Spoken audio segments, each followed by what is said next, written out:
Assalamualaikum warahmatullahi wabarakatuh. Selamat berjumpa lagi pada mata kuliah Ketentuan Umum Perpajakan. Kali ini Ibu akan membahas tentang sanksi administrasi. Sebelumnya Ibu membahas tentang sanksi pidana ya di bidang perpajakan. Kemudian Ibu akan membahas tentang sanksi administrasi. Jadi sanksi hukum di bidang perpajakan. Jadi dalam rangka penegakan hukum, perundang-undangan di bidang perpajakan diaturlah mengenai sanksi. Adanya ketentuan sanksi ini untuk mencegah terjadinya perbuatan-perbuatan yang melanggar ketentuan-ketentuan yang berlaku, baik dilakukan oleh wajib pajak, petugas pajak, maupun pihak ketiga. Ya, jadi kemarin sudah Ibu jelaskan ya sanksi di bidang pidana, di mana sanksi pidana itu sendiri ada untuk wajib pajak, petugas pajak, maupun pihak ketiga. Ya, nah untuk pajak, jadi pajak ini merupakan sumber dana yang besar bagi pembangunan. Oleh sebab itu, dalam rangka mencegah terjadinya kejahatan di bidang perpajakan, diperlu adanya sanksi. Ya, jadi diperlukan adanya sanksi sehingga kebocoran dari sektor ini dapat dihindari. Nah, penggunaan atau pengenaan sanksi memang bukan satu-satunya jalan yang terbaik. Namun, paling tidak akan dapat mempengaruhi atau membuat sadar para wajib pajak, petugas pajak, atau pihak ketiga yang telah melakukan kelalaian atau kesengajaan melakukan perbuatan yang menyimpang dari undang-undang yang berlaku. Ya, nah kemarin sudah Ibu bahas juga ya, jadi di Undang-Undang Nomor 28 Tahun 2007 itu ada perubahan ketiga ya atas Undang-Undang Nomor 6 di tahun 1983. Jadi ada ketentuan umum dan tata cara perpajakan dan Undang-Undang Pajak Bumi dan Bangunan, serta ada undang-undang tentang bea materai yang dikenal dengan dua sanksi. Jadi kemarin sudah Ibu jelaskan antara sanksi undang-undang ini ya, undang-undang ini antara dua sanksi di bidang perpajakan, yaitu sanksi administrasi dan sanksi pidana. Tapi kemarin itu Ibu sudah menjelaskan lebih detailnya di mana sanksi pidana. Ya, nah,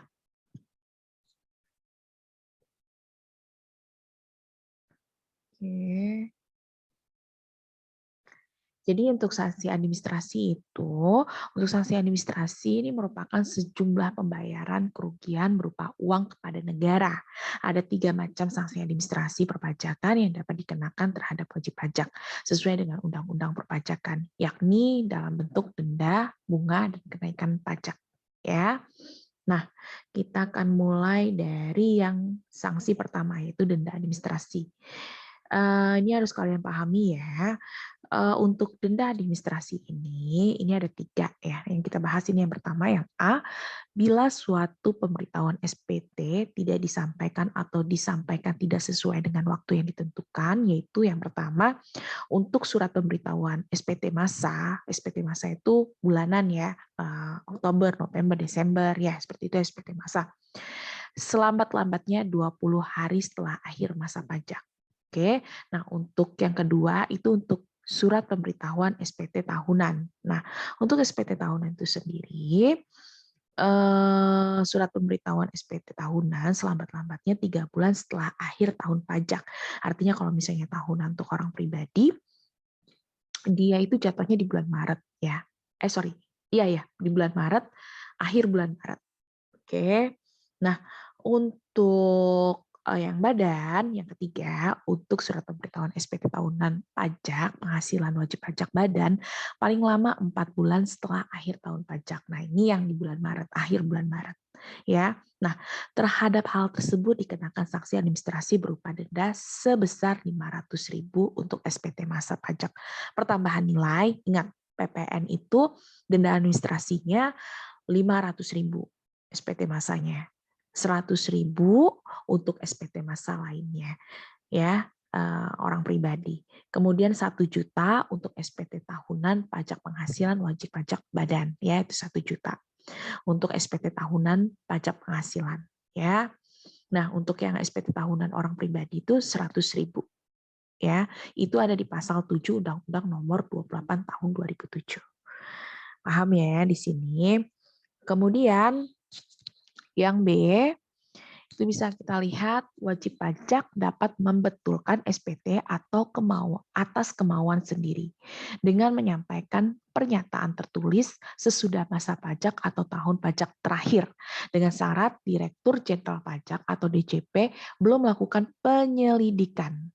Ya, jadi bisa dilakukan pembetulan SPT tahunan sebelum dilakukan penyelidikan, walaupun telah melakukan pemeriksaan, yaitu dengan disertai pelunasan kekurangan pembayaran jumlah pajak yang sebenarnya terutang beserta sanksi administrasi berupa denda sebesar 150%. Ingat ya, di sini ada di pasal 8 ayat 3 Undang-Undang Nomor 28 Tahun 2007. Kemudian yang C bisa kita lihat di sini adalah pajak yang terutang yang pada saat jatuh tempo pembayaran tidak dibayar atau kurang dibayar. Ya, jadi pajak yang terutang pada saat jatuh tempo pembayaran tidak dilakukan pembayaran atau kurang bayar. Kemudian dikenakanlah sanksi administrasi sebesar 2% sebulan, yaitu dihitung dari tanggal jatuh tempo sampai dengan hari pembayaran untuk jangka waktu paling lama 24 bulan. Ya, itu ada di pasal 11 ayat 3 Undang-Undang Nomor 12 Tahun 1994. Oke. Kemudian yang keempat ya, ini wajib pajak yang tidak mempunyai surat pemberitahuan objek pajak atau SPOK dalam waktu 30 hari setelah tanggal diterimanya SPOK dan setelah ditegur secara tertulis melalui surat teguran dikenakan denda administrasi sebesar 25% hitung dari pokok pajak ya. Ada di pasal 10 ayat 2 pasal 10 ayat 2 huruf A dan ayat 3 pasal 9 ayat 2 Undang-Undang Nomor 12 Tahun 1994. Jadi Ibu harapkan apa yang memang sudah Ibu rangkum di sini bisa kalian juga rangkum ya di rumah. Jadi rangkuman video atau suara Ibu ini bisa kalian rangkum juga nanti di rumah. Dilakukan secara tertulis ya. Nah, kemudian yang kelima, wajib pajak yang mengisi surat pemberitahuan objek pajak tidak sesuai dengan keadaan sebenarnya, yaitu berdasarkan hasil pemeriksaan ternyata jumlah pajak yang terhutang lebih besar dari jumlah yang dihitung berdasarkan SPOK. SPOK tadi itu apa? Surat pemberitahuan objek pajak ya, yang disampaikan oleh wajib pajak. Terhadap hal ini dikenakan denda administrasi sebesar 25% dari selisih pajak yang terhutang. Jadi kalau misalnya ada selisih pajak yang terhutang misalnya sekitar 10 juta, nah 10 juta itu dikali 25%. Ya. Jadi sekitar 2.500.000 ya. Jadi kita bayarnya bersama dengan denda. Jadi 10 juta ditambah 25%. 25 juta. Jadi 12.500.000. Ya, itu ada poin E ada di pasal 10 ayat 2 huruf B dan ayat 4 Undang-Undang Nomor 12 Tahun 1994 ya. Jadi pesan Ibu, kalian itu kalau mau mengerjakan pajak, karena memang kan pajak ini berbeda dengan perlakuannya dengan akuntansi, ya. Jadi nanti di semester depan, pekan depan, kalian akan belajar tentang PPh Badan. Di mana PPh Badan itu adalah kita membuat yang namanya rekonsiliasi fiskal atau laporan keuangan menurut undang-undang perpajakan, ya. Jadi selama ini di semester 1 ini kan kalian belajar tentang tentang laporan keuangan ya, pengantar akuntansi, di mana pengantar akuntansi ini yang kalian pelajarin adalah perusahaan dagang, perusahaan manufaktur itu ada di akuntansi biaya, kemudian ada juga perusahaan jasa. Itu kan menurut laporan keuangan konvensional ya. Menurut standar akuntansi keuangan. Nanti ketika kalian itu di semester selanjutnya, di semester 3, kalian akan belajar bagaimana sih membuat laporan keuangan berdasarkan undang-undang perpajakan, yaitu laporan keuangan fiskal. Nah, makanya kalian ini harus benar-benar paham tentang undang-undang perpajakan, yaitu di semester 1 itu KUP. Karena sebagai landasan dasar kalian untuk bisa mengerjakan laporan keuangan fiskal ya, seperti itu. Berikut juga dengan denda-dendanya. Jadi kalau misalnya kalian itu tidak menyampaikan SPT tahunan, itu dendanya berapa ya. Jadi yang tadi seperti Ibu bilang di awal bahwa tujuan dari sanksi ini adalah memberikan semacam hukuman ya kepada wajib pajak ya agar mereka itu mentaati aturan yang berlaku. ya kan? Kadang-kadang ada seseorang yang berpikiran ada peraturan dibuat untuk dilanggar. Padahal peraturan dibuat itu untuk dilakukan, ya, sesuai dengan kaidah atau peraturan undang-undang peraturan yang dibuat, ya, seperti itu. Nah, kembali lagi ke F ya, Ibu lanjutkan. F, pembuatan atau pemegangan dokumen dikenakan bea materai, tetapi dokumen yang bersangkutan bea materainya tidak atau kurang dilunasi sebagaimana mestinya. Terhadap pemegang atau pembuat dokumen dikenakan denda administrasi sebesar 200% dari bea materai yang tidak atau kurang dibayar, ya.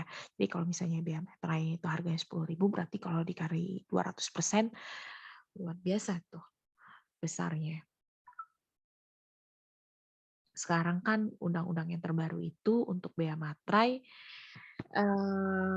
ada yang 10.000 ya. Ada yang 10.000, artinya kalau misalnya dikali 200% ya itu 20.000 ya. 200%. 20.000. Nah, itu dia poin ke F ya. Bayangin kalau misalnya kita materainya itu ada sekitar berapa lembar ya. Biasanya kan di dalam perusahaan itu ketika dilakukan koreksi, dilakukan pemeriksaan itu biasanya kan dalam waktu 1 tahun. Kalau misalnya perusahaan besar skala Unilever, berapa banyak dokumen yang menggunakan materai. Nah, itu dia. Jadi jangan, kalau misalnya kita beranggapan satuan, itu lumayan ya, dendanya murah. Tapi kalau untuk perusahaan-perusahaan skala besar, ya, ini kan lumayan ya, material sekali untuk denda 200% ini, khusus untuk materai. Ya, itu ada di pasal 8 ayat 1 Undang-Undang Nomor 13 Tahun 1985. Ya.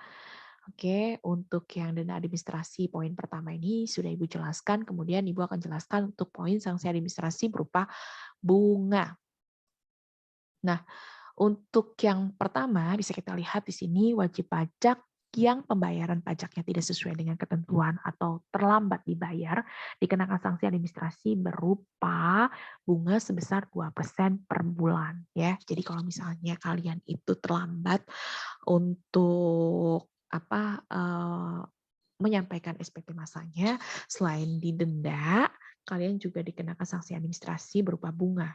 Jadi kalau misalnya yang tadi itu 2% ya dari yang kurang bayar, kemudian dari kurang bayar itu ada bunganya juga. Nah, bunganya itu dihitung per bulan ya. Jadi misalnya saya ini telat untuk menyampaikan SPT masa saya. Ya, SPT masa saya itu kurang bayar, SPT tahunan orang pribadi kurang bayarnya itu 10 juta. 10 juta itu udah kena denda administrasi 2%, ditambah lagi bunga ya, bunga setiap bulannya. Apabila kalau misalnya saya itu lupa untuk membayar, untuk melaporkan di bulan Maret, kemudian saya dapat surat ya, surat SP2DK, pengklarifikasian data, apakah benar kalau misalnya saya itu tidak menyampaikan SPT tahunan orang pribadi, maka saya dapat surat nih SP2DK. Ternyata SP2DK saya ini tidak saya indahkan sampai keluarlah STP, surat tagihan pajak ya. Nah, nanti di STP itu ada yang namanya kurang bayar saya akan dilihat, terus lagi denda saya akan ditambah, kemudian bunganya. Kalau misalnya dia itu dikasihnya tahun depan di bulan Maret, berarti kan dari bulan Maret pelaporan di tahun sebelumnya sampai dengan bulan Maret selanjutnya, kalau belum saya laporkan SPT masa tersebut, berarti saya dihitung 1 tahun, 12 bulan. Ya, berarti 12 bulan dikali 2% ini ya, di sini. Dibayarkan berarti sanksi administrasi berupa bunga sebesar 2% per bulan. Itu ada di pasal 8 ayat 2 dan 2A. Kemudian ada di pasal 9 ayat 2A, 2B. Kemudian ada lagi di pasal 13 ayat 2, kemudian ada lagi di pasal 14 ayat 3, Undang-Undang Nomor 28 Tahun 2007. Jadi gini, kita itu pastinya tidak banyak paham tentang undang-undang. Ya. Paling tidak undang-undang itu kan pasti akan banyak mengalami perubahan ya. Terbukti adanya harmonisasi di bidang perpajakan. Nah, itu nanti poinnya akan Ibu suruh kalian untuk bisa mereview undang-undang harmonisasi di bidang perpajakan. Itu apa aja? Ya. Jadi kembali lagi ke undang-undang, kalian tuh wajib paham. Pokoknya poinnya pasti ada revisi ya setiap tahunnya. Tapi kalau misalnya tentang administrasi berupa bunga, lihat aja di pasal 8, 9, 13, 14. Itu aja poinnya. Dicek di situ ya. Karena nggak jauh-jauh sih pasalnya itu. Pasti pasal 2 semua, kalau nggak pasal 3 untuk yang administrasi berupa bunga. Paham ya? Kemudian yang B, di sini ada surat ketetapan pajak kurang bayar masih dibenarkan untuk diterbitkan. Nah, ditambah sanksi administrasi berupa bunga sebesar 48% dari jumlah pajak yang tidak atau kurang dibayar. Meskipun telah lewat 5 tahun dalam hal wajib pajak dipidana di bidang perpajakan atau tindak pidana lain. Ada di pasal 13 ayat 5, pasal 15 ayat 4, Undang-Undang Nomor 28 Tahun 2007. Ya, jadi sanksi administrasi berupa bunga terdiri dari bunga pembayaran, bunga penagihan, dan bunga ketetapan.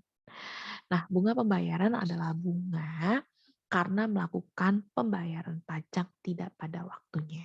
Dan pembayaran pajak tersebut dilakukan sendiri tanpa dikeluarkannya tagihan berupa surat tagihan pajak. Surat ketetapan pajak atau disebut dengan SKPT, ya surat ketetapan pajak. SKP, surat ketetapan pajak. Bunga penagihan itu adalah bunga karena pembayaran pajak ditagih dengan surat tagihan berupa STP, SKP, dan SKPT. Ya, nah tidak dilakukan dalam batas waktu pembayaran. Jadi, sedangkan bunga ketetapan pajak adalah bunga yang dimasukkan dalam surat ketetapan pajak sebagai tambahan pokok pajak. Ya. Kemudian yang terakhir, ini ada sanksi administrasi berupa kenaikan. Jadi bisa kita lihat di sini untuk pajak yang kurang dibayar, yang timbul sebagai akibat pengungkapan ketidakbenaran pengisian surat pemberitahuan dikenakan sanksi administrasi berupa kenaikan sebesar 50%. Itu ada di pasal 8 ayat 5 Undang-Undang Nomor 28 Tahun 2007. Kemudian yang kedua dikenakan sanksi administrasi berupa kenaikan sebesar, bisa lihat di sini yang pertama 50% dari pajak penghasilan yang tidak atau kurang dibayar dalam 1 tahun pajak. Kemudian yang kedua itu 100% dari pajak penghasilan tidak atau kurang dipotong, tidak atau kurang dipungut, tidak kurang di-store ya, atau dipotong atau dipungut tetapi tidak atau kurang di-store ya. Kemudian yang terakhir itu yang poin ketiga, 100% dari pajak pertambahan nilai barang dan jasa, dan pajak penjualan atas barang mewah yang tidak atau kurang dibayar. Ya, jadi hati-hati nih kalau misalnya ada berkaitan dengan PPN juga. Karena kalau misalnya sanksi administrasi berupa kenaikan, itu bisa nyampe 100% apabila PPN atau jasa pajak penjualan barang tidak atau kurang dibayar. Ya.